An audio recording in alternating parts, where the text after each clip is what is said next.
Question നോക്കുക. Calculate the collision frequency of air molecules.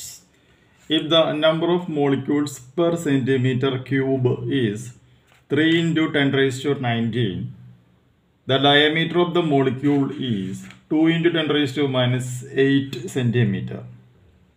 And average molecular speed is 1 kilometer second raised to minus 1. എന്നാണ് നമ്മുടെ ക്വസ്റ്റ്യനിൽ തന്നിട്ടുള്ളത്. Okay, അപ്പോൾ ഈ ഒരു പ്രോബ്ലം നമുക്ക് എങ്ങനെ ചെയ്യാം എന്നുള്ളത് നോക്കാം. അപ്പോൾ ഈ ഒരു ക്വസ്റ്റ്യൻ പ്രകാരം നമ്മൾ നോക്കുകയാണെന്നുണ്ടെങ്കിൽ ക്വസ്റ്റ്യനിൽ തന്നിട്ടുള്ള ഒന്നാമത്തെ പോയിന്റ് എന്ന് പറഞ്ഞാൽ എന്താണ്? നമ്പർ ഓഫ് മോളിക്യൂൾസ് ആണ്. Number of molecules. ഈ നമ്പർ ഓഫ് മോളിക്യൂൾസ് n എന്ന് പറഞ്ഞാൽ 3 into 10 to the power 19 per centimeter cube എന്നാണ് ക്വസ്റ്റ്യനിൽ തന്നിട്ടുള്ളത്. അപ്പോൾ ഈ സെൻറ്റിമീറ്റർ ക്യൂബിൽ തന്നിട്ടുള്ളതിന് നമുക്ക് എന്താക്കി മാറ്റണം? മീറ്റർ ക്യൂബിലേക്ക് ആക്കി മാറ്റുക. അപ്പോൾ 3 into 10 raised to 25 per metre cube എന്ന് പറയുന്നതാണ് നമ്പർ ഓഫ് മോളിക്യൂൾസ്. ഈ ക്വസ്റ്റ്യനിൽ ഡി തന്നിട്ടുണ്ട്. ഡി എന്ന് പറഞ്ഞാൽ ഡയാമീറ്റർ ആണ്. Diameter equal to 2 into 10 raised to minus 8 centimetre ആണ്. അതായത് 2 into 10 raised to minus 10 metre ആയിട്ട് മാറുകയാണ് ചെയ്യുക.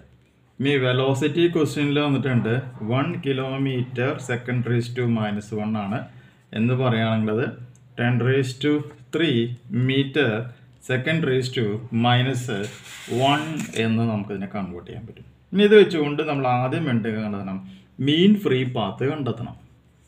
അപ്പോൾ ആദ്യത്തെ സ്റ്റെപ്പ് എന്ന് പറയുന്നത് മീൻ ഫ്രീ പാത്ത് ലാംഡ കണ്ടെത്തുകയാണ്. അപ്പോൾ mean free path lambda is equal to 1 divided by pi D square n root 2 എന്നുള്ളതാണ് നമ്മുടെ formula. So 1 divided by 1.414 into 2 into 10 raised to minus 10 whole square into 3 into 10 raised to 25.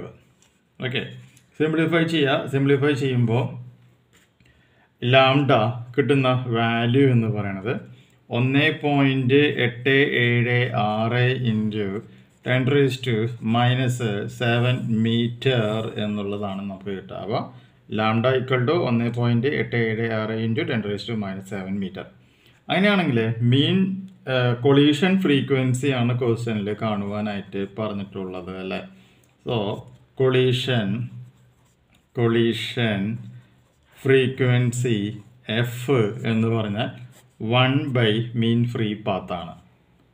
Into എന്നും കൂടി വരും, ഈ വിയും കൂടി വരികയാണ് ചെയ്യും. ന്യൂ. ഓക്കെ, അപ്പോൾ ഇത് വന്നില്ല വി ബൈ ലാംഡ. വി എന്ന് പറയുന്നത് ക്വസ്റ്റ്യനിൽ വന്നിട്ടുണ്ട് വെലോസിറ്റി 10 raised to 3 ആണ്. Whole divided by 1.876 into 10 raised to minus 7. So F equal to 5.33 into 10 raised to 9 എന്ന് പറയുന്നതാണ് നമ്മുടെ ആൻസറായിട്ട് വരിക.